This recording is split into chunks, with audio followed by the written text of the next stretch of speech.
Today നമ്മൾ തുടങ്ങുന്ന new subject database management and system ആണ്.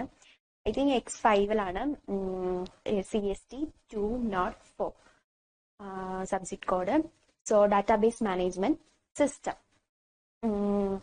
ഇത് കംപ്ലീറ്റ്ലി തിയറി ആണോ എന്ന് ചോദിച്ചാൽ കുറച്ചൊക്കെ തിയറിയാണ്.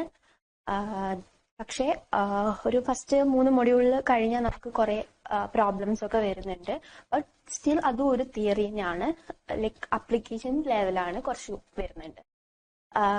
സബ്ജക്റ്റ് സിമ്പിൾ ആണ്, ഭയങ്കര വലിയ ബുദ്ധിമുട്ടൊന്നും ഇല്ല. പഠിക്കാനും നമുക്ക് മനസ്സിലാക്കാനും ഒക്കെ പെട്ടെന്ന് വരുന്ന ഒരു സബ്ജക്റ്റ് ആണ് DBMS. നിങ്ങൾക്ക് ലൈക്ക് ഫസ്റ്റ് സെക്കൻഡ് ഇയറിൽ നിങ്ങൾ പഠിച്ച സബ്ജക്റ്റ് ഒന്നും അല്ല. കുറച്ച് വലിയ ബാക്ക്ഗ്രൗണ്ട് നോളജ് ഒന്നും ഇല്ലെങ്കിലും കൂടിയും നമുക്കിത് ലൈക്ക് എന്നാ പ്രീവിയസ്ലി പഠിച്ച കോഡിങ്ങോ അല്ലെങ്കിൽ നമ്മൾ പഠിച്ച സബ്ജക്റ്റ് ആയിട്ടൊന്നും കണക്ഷൻസ് ഒന്നും ഇല്ല. ഇത് എൻ്റർലി ഒരു ഡിഫറെന്റ് ആയിട്ടുള്ള ന്യൂ കൺസെപ്റ്റ്, ന്യൂ സബ്ജക്റ്റ്, ഒരു പ്രീവിയസ് നോളജോ ഒന്നും വേണ്ട ഈ ഒരു സബ്ജക്റ്റ് തുടങ്ങുമ്പോൾ.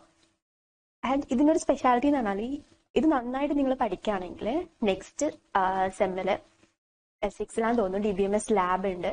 സോ ഇതിന്റെ ഒരു കണ്ടിന്യൂവേഷൻ ആയിട്ട് നമുക്ക് പറയാം. കാരണം ഇവിടെ നമ്മൾ തിയററ്റിക്കൽ ആയിട്ട് പഠിക്കുന്നു, അത് അപ്ലിക്കേഷൻ ആയിട്ട് ചെയ്യുന്നതാണ് ലാബിൽ നിങ്ങൾ ചെയ്യുന്നത്.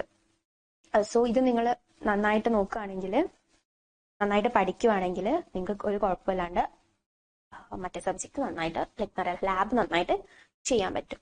സോ ലാബിനും കൂടിയും ഇപ്പോഴേ പഠിക്കുന്ന രീതിക്ക് തന്നെ പഠിക്കുക. കാരണം ഇത് മനസ്സിലാവാതെ പെട്ടെന്ന് നിങ്ങൾക്ക് ലാബ് ഒന്നും ചെയ്യാൻ പറ്റില്ല. ലാബിൽ അത്യാവശ്യം നല്ല ക്വസ്റ്റ്യൻസ് തന്നെ ചോദിക്കും.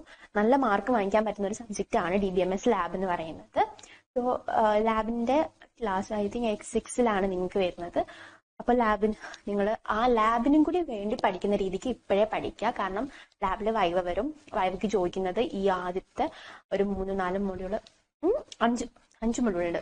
5 മൊഡ്യൂളിലെ ഒരു ക്വസ്റ്റ്യൻ എങ്ങനെയാലും നിങ്ങൾക്ക് ഓരോ മൊഡ്യൂളിനെങ്കിലും ചോദിക്കും. പ്രീവിയസ് എക്സ്പീരിയൻസ് കൊണ്ട് പറയുകയാണ്, നിങ്ങൾക്ക് നന്നായിട്ട് DBMS അറിയെങ്കിൽ ലാബ് സുഖമായിട്ട് ചെയ്യാൻ പറ്റും. പ്ലസ് വൈവ ഒക്കെ നന്നായിട്ട് അറ്റൻഡ് ചെയ്യാൻ പറ്റും. സോ ഇപ്പൊ പഠിക്കുമ്പോൾ നിങ്ങൾ എന്ത് ചെയ്യുക, ഓരോ കാര്യം മനസ്സിലാക്കി പഠിക്കുക.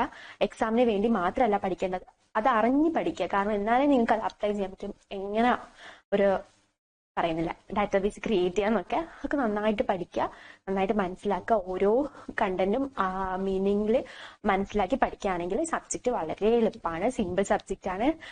S തന്നെ നിങ്ങൾക്ക് വാങ്ങിക്കാനും പറ്റും. സപ്ലി ഒന്നും വിചാരിക്കുക വേണ്ട. ഈ സബ്ജക്റ്റില് ഉറപ്പായിട്ടും പാസ്സാവാൻ പറ്റുന്ന, നമ്മൾ നന്നായിട്ടൊന്നും വേണ്ട, കുറച്ചൊന്നും ഒരു പണിയെടുത്ത് കഴിഞ്ഞാൽ നമുക്ക് എന്തായാലും പാസ്സാവാൻ പറ്റുന്ന ഒരു സബ്ജക്റ്റ് തന്നെയാണ് DBMS. സോ ഇപ്പം പഠിക്കുമ്പോൾ ഞാൻ പറഞ്ഞ പോലെ ലാബും കൂടിയും ചിന്തിച്ചിട്ട് ഈ സബ്ജക്ട് പഠിക്കാൻ എക്സാമിന് വേണ്ടി മാത്രമല്ല. കാരണം അടുത്ത സെമ്മില് നിങ്ങൾക്ക് ഇതും കൂടിയും പഠിക്കാനുള്ള സമയം കിട്ടില്ല. കാരണം ബാക്കി സബ്ജക്ട് പഠിക്കുമ്പോഴാണ് ഇതിന്റെ ലാബ് എക്സാംസ് ഒക്കെ വരിക. അപ്പൊ നിങ്ങൾ എന്ത് ചെയ്യും, തിയറി പഠിക്കാനുള്ള ടൈം കിട്ടത്തില്ല. അപ്പൊ നിങ്ങൾ വൈവിയൊക്കെ സ്കിപ്പ് ചെയ്യും. സോ ആ ടൈം നിങ്ങൾക്ക് ഈ 5 മൊഡ്യൂളും ഒരു ദിവസം കൊണ്ടൊക്കെ റിവൈസ് ചെയ്യേണ്ട ആവശ്യം വരും. അപ്പൊ നിങ്ങൾ കഷ്ടപ്പെടുന്നതിനേക്കാളും നല്ലതാണ് ഇപ്പൊ നിങ്ങൾ നന്നായിട്ട് ഈ 5 മൊഡ്യൂൾ പഠിക്കാം. ഓക്കെ. സോ ഇന്ന് നമ്മൾ ഫസ്റ്റ് മൊഡ്യൂളാണ് സ്റ്റാർട്ട് ചെയ്യുന്നത്. ഫസ്റ്റ് മൊഡ്യൂൾ എന്ന് പറയുന്നത് ഒരു ബേസിക് കൺസെപ്റ്റ്സ് മാത്രമേ ഉള്ളൂ. ലൈക്ക് ഇമ്പോർട്ടന്റ് ആണോ എന്ന് ചോദിച്ചാൽ ശരിക്കും അത്ര ഇമ്പോർട്ടന്റ് ഒന്നല്ല ഫസ്റ്റ് മൊഡ്യൂള്. എന്ന് വെച്ചിട്ട് വേണ്ടെന്നല്ല, ലൈക്ക് അത് ഭയങ്കര എന്താ പറയാ ബേസിക് തിയറീസ്, ലൈക്ക് ഡാറ്റാബേസിന്റെ ക്യാരക്ടറിസ്റ്റിക്സ്, പ്രോപ്പർട്ടീസ്, മോഡൽസ്, അങ്ങനത്തെ കുറെ കാര്യങ്ങളെ ഡിസ്കസ് ചെയ്യുന്നുള്ളൂ. ബട്ട് നമുക്കതല്ല ശരിക്കും